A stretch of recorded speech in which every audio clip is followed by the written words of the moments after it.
ናፍና ናፈንከው ስራዬን የሚነግረኝ ሰው ደስ አይልም። ቆይ ቢጮውስ? እሱ ለኔ ነው ያልኩሽ እኮ። እሺ እንዴት ነው አባዬ? ተመቸህ? አታስብ፣ ከዚህም በኋላ በደንብ ይመቻል። ግን ለምንድን ነው የገረመህ የማትመስለው? አልገረመኝም። ከዚህ በላይ ልታደርጊ እንደምትችይ አልጠረጥርም።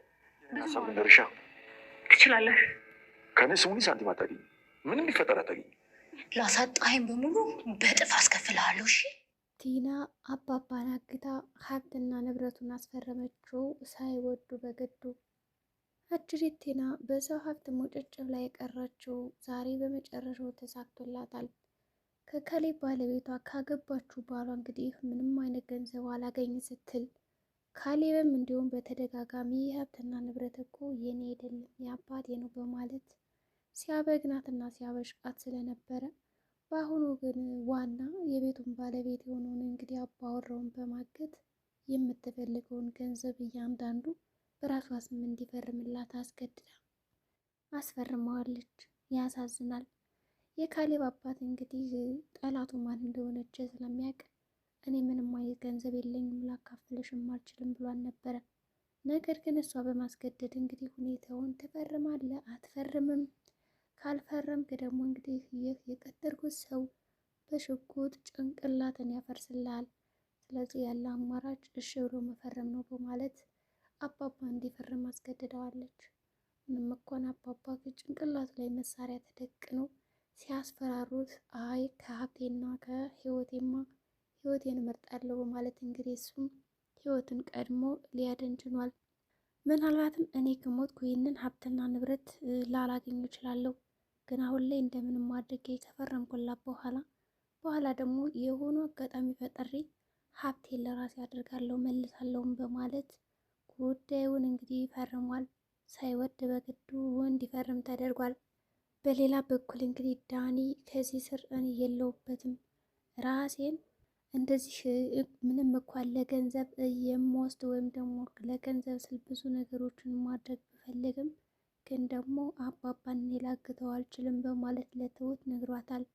ትሁት እኔ ላምን አልችልም በማለት ነበር የመለሰችለት።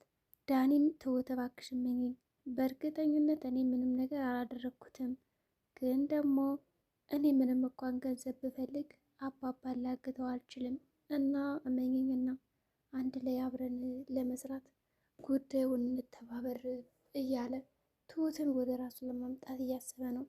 ዳኒ ይህንን አጋጣሚ በመጠቀም እንግዲህ አባባን ሳይሞት ልድረስለት የሚል አመለካከት አሁን ላይ ይንጸባረቅበታል። ለምን እንደታሰበ በእርግጥም ዳኒ እንግዲህ እመኝኝ ትሁት ለእኔ ምንም ነገር የነገረችኝ ነገር የለም ቲና፣ ግን ደግሞ ጉዳዩን ለማጣራት እኔ አስባለሁ ወስናለሁ በማለት ለትሁት አናግሯትም ነበረ። ትሁትም እንግዲህ እሺ ካልክ እንግዲህ ለማመን እሞክራለሁ በማለት እሱን ሀሳቡን ደግፈዋለች። ዳኒ በአሁኑ ከስራዎቹ የተጸጸተ ይመስላል። እርግጥ ነው እኔ ንጹሕ ሰው ነኝ አልልም፣ ግን ደግሞ ስህተቴን በዚህ በኩል ባርም የተሻለ ነው። ካሌብ እባክህ መነኝና ጉዳዩን እናጣራና አብረን እንስራ፣ ካልቻልን አብረን እናስፈተዋለን። ይልቅ ዝም ብለህ አሁን እንደዚህ ቆጣ ቆጣ ከሚልህ አባባ የት እንዳሉ አምጥተን ብናስፈታቸው የተሻለ ነው በሚለው ሀሳብ ይስማማል። ካሌብ በጭራሽ ላምን አልችልም፣ አንተ በጣም ከሃዲ ነህ ይለዋል። እንግዲህ ዳኒ በአሁኑ እንግዲህ አባባን ሊረዳ ይመስላል። በመጨረሻም እንግዲህ ቆይ አንቺ ልጅ ግን ምንድን ነው ነገርሽ? ሰሞኑን መውጣት መጠጣት ሆኗል ስራሽ፣ አሁን አባባ ጠፍተዋል፣ ምንም የሚያሳስብሽ ነገር የለም ይላታል። እንግዲህ እሷም ታዲያ እኔ ምን ላድርግ እንዴ? እኔ እኮ የምጠጣው ይሄን ሁሉ ነገር ከህመሜ ለማገገም ነው። በዛ ላይ ደግሞ በቃ ጠንከር ያደርገኛል እንጂ ለሌላ ነገር አይደለም በማለት ትመልስለታለች ማለት ነው። ግን እሱ ያው አላመናትም። ልመንሽ ቴና ይላታል። እሷም እመነኝ ትለዋለች ማለት ነው። እሺ በማለት ጉዳዩን ቀለል አድርጎ ነበር ያለፈላት።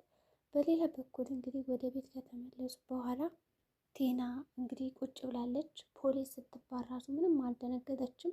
በፊት አሁን ፖሊስ መጣ ምናምን ስትባል በጣም ነበር የምትርበተበተው። ነገር ግን በዛሬው ምንም አይነት እርብትብት ወይም ደግሞ ምንም አይነት ድንጋጤ አላሳየችም። የሚያሳዝነው ነገር ሆኖ እንግዲህ ቲና አባባን ካገተችም በኋላ ምንም እንደማያውቅ ሰው እያስመሰለች ነበረ። ምን ሆናችሁ ነው በሌሊት ቁጭ ያላችሁ ትላቸዋለች። እነሱም አባዬ እኮ እስካሁን አልመጣም ይሏታል። እንግዲህ ልክ ደህና ሰው መስላቸው ማለት ነው። ካሌብም እንዴት ታዲያ ለጓደኞቹ ደውልለታል? ያው ምናልባት እኮ ከሱ ጋር አምሽተው ሊሆን ይችላል በማለት ጉዳዩን አውቃ ለማጣራት ትሞክራለች ላለማስነቃት። ይሁን እንጂ ካሌብ ደውያለሁ ማንም ሰው አላገኘውም በማለት ይመልስላታል። ትሁትና ካሌብ ከልባቸው ቢጸጸቱም ቴና በወቅቱ እያስመሰለች ነበረ። እንግዲህ ወደ ኪችን ከመጣች በኋላ ትሁት ውሃ ስጭኝ ስትላት በስርዓት ነበር ያናገረቻት ስላመማት ቢሆንም አዲስ ነገር አለ ትላታለች። አይ ምንም ነገር የለም። ታዲያ ምነሽ ነው እንደዚህ የተጨነቅሽው?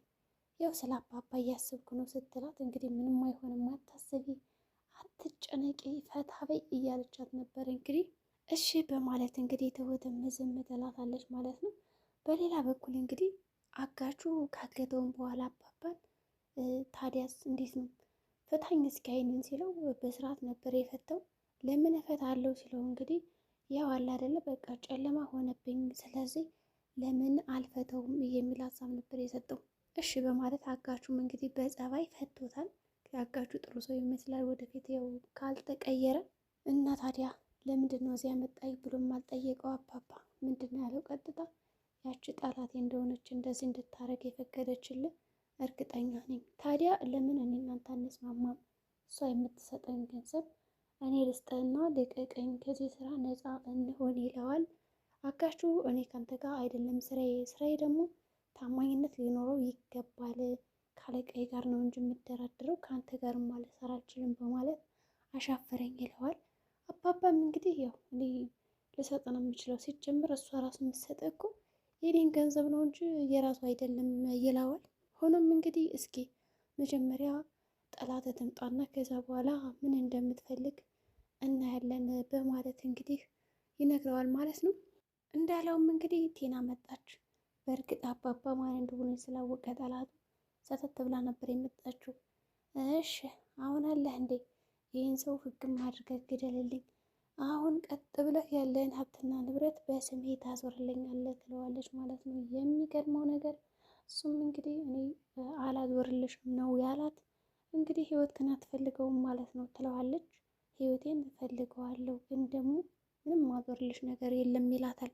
ይሁን እንጂ ቲና በጣም ተናዳለች። ግደለው ስትለውም አልገልም መጀመሪያ ገንዘቡን ክፈይ ይላታል። ያ አጋች የተባለውም እሺ በማለት ልታመጣ ገንዘብ ትሄዳለች። እንዲሁም ደግሞ ምግብ ያስፈልገዋል ሲላት እንዴ አንተ በዚህ አይነት እኮ ያው ግደለው ብራሱ የምትገለው አይመስለኝም፣ ምንድነው ምግብ ምናምን ያልክ የምትቀበጣጠርብኝ ትለዋለች። እኛ እዚህ እስከምትፈልገው ጊዜ ልናቆይልሽ እንችላለን፣ በዛ ላይ ደግሞ በስራችን ጣልቃ መግባት የለብሽም፣ ከፈለግን እንገለዋለን፣ ከፈለግን ምግብ እንሰጠዋለን፣ ስለዚህ አሁን ቀጥ ብለሽ ሂጂ ምግብ አምጪ ትባላለች። እንግዲህ ያው ከአጋቹ ጋር ትንሽ ያው ተመላልሰዋል። አጋቹ ቀላል ሰው አይመስልም፣ በሌላ በኩል ደግሞ ጥሩ ሰውም ይመስላል። ከአባባ ጋር ቢስማማ ግን ተጠቃሚ ይሆናል ብዬ አስባለሁ እኔ በበኩሌ። ምክንያቱም ያቺ የልጅ ሚስት እንግዲህ ከራሱ ገንዘብ ወስዳ ስለሆነ የምትሰጠው፣ ዋናው ደግሞ የገንዘቡ ምንጭ ደግሞ አባባ ስለሆነ ከእሱ ጋር ቢስማማ የተሻለ ነበር። ነገር ግን አጋቹ ምን አይነት ውሳኔ ሊወስን ይችላል? ማንንስ አለቀው ሊያደርግ ይችላል? ቲናም እንግዲህ እገላለሁ አባባ የካሌብ አባት በልደን አሁን ተመልሻ ያለው እያለች እንግዲህ ጥለው ሄዳለች። በሌላ በኩል አጋቹም በነይ ውጭ እስኪ ወደ ውጭ እናናግርሽን እናናግራታል። ያው ለብቻው ብዙ ነገሮችን ብሏታል። ወደ ቤት ከመጣች በኋላ እንግዲህ አጅሪት አሁንም እንደተለመደው ልትተኛ ሶፋ ምናምን ታነጣጥፋለች። ቲና ለማገዝ ስትሞክር አልፈልግም ራሴ ያነሳዋለሁ ትላለች። እንግዲህ በጠዋቱ እሺ በማለት ነበረ እንግዲህ ትሁትም ዝም ያለቻት። እንግዲህ ዳኒም ተጨንቋል። ስለ አባባ መጥፋት ደግሞ ጠርጥሯታል ቲናን። ነገር ግን ሊያውቅ አልቻለም የት እንደደበቀችው። እንግዲህ ትሁት በጣም ሁሉም ነገር ስለሚነግራት ስለሚያምናት ከካሌብ ጋር እንዲያምነኝ አድርገው ባክሽን፣ ካሌብን አሳምኝልኝ፣ በዛ ላይ ደግሞ እኔ ምንም የማውቀው ነገር የለምና አንድ ላይ እንስራ ብላ ስለነበረ ካሌብን ታናግረዋለች። እሱም እንግዲህ ታዲያ እንመናቸው እያልሽ ነው ይላታል። ይኸው ባታምነውም በቃ እነሱ መጠጋቱ ዳኒን ቀርበህ የሆነ መፍትሄ ብትፈልግ ጥሩ ነው ትለዋለች። እሱም እንግዲህ በአስባቡ የተስማማ ይመስላል። ትሁትም እንግዲህ ካናገረችው በኋላ ይኸውልህ ዳኒ እኔ አምናለሁ ወይም ደግሞ እየጠረጠርኩ አይደለም። በእርግጥ ይህን ስራ ብትጠቀምበት እድሉን ብትጠቀምበት አሪፍ ነበር እያለችው እየመከረችው ነው። ዳኒም እንግዲህ እሺ በማለት እድሉን ለመጠቀም የተቻለውን ነገር ለማድረግ እየሞከረ ነው። ዳኒ ይህንን አጋጣሚ ተጠቅሞ እንግዲህ ከዛች ነፃ እጁን ነፃ ካወጣ በእርግጠኝነት እንግዲህ በአባየው ገንዘብ ሊሸልመው ይችላል። እንዲሁም ደግሞ ኤደንን ሊያጋባው ይችላል። እንግዲህ ነፃ ከሆነ አባባን ያው የሚፈልገው ከሆነ ማለት ነው። በእርግጥ በሰላም ከመለሰው ወደ ቤት። ቲናም ወጣች እንግዲህ እዛ አባባ ያለበት ቤት መጣችን። አሁንም ልትተኛ ነው እንግዲህ ከካሌብ ጋር ጭቅጭቅ ይጀምራሉ።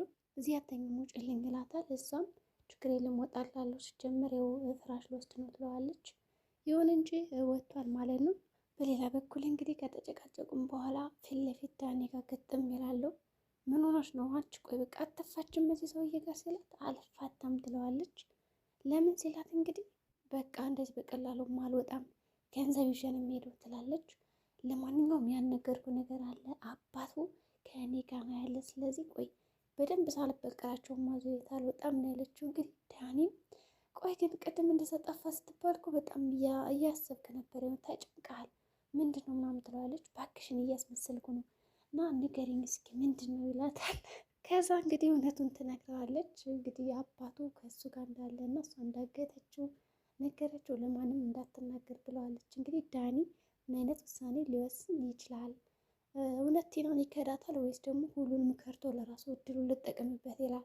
እንግዲህ የዛሬው ቪዲዮአችን ይህን ይመስላል። በቀጣይ ቪዲዮ እስከምንገናኝ መልካም ጊዜ ይሆንላችሁ።